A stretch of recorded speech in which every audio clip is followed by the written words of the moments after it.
তালের ফুলুরি। তালটাকে প্রথমে একটু গরম করে নিয়েছি।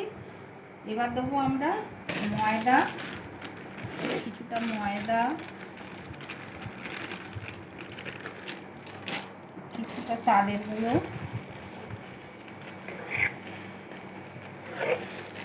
কিছুটা সুজি,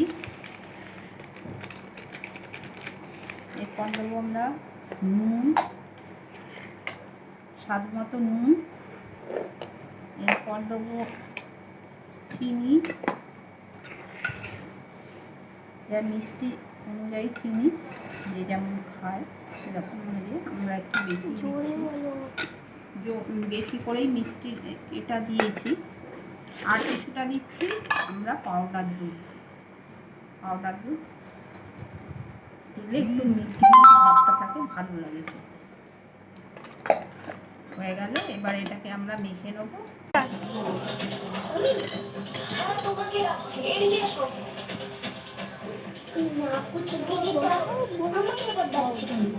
দাও, এবার আমি এইগুলোকে ছাড়বো একটা একটা।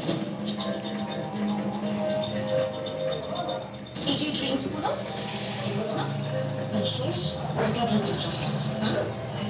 তুমি আর তোমার ওই দিদি আমাদের মতো খেয়ে নিও।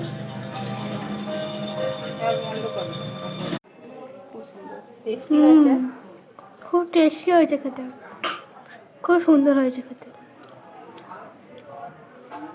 পুরো ক্রিস্পি। এবার তৈরি হয়ে গেল আমাদের তালের ফুলুরি। এই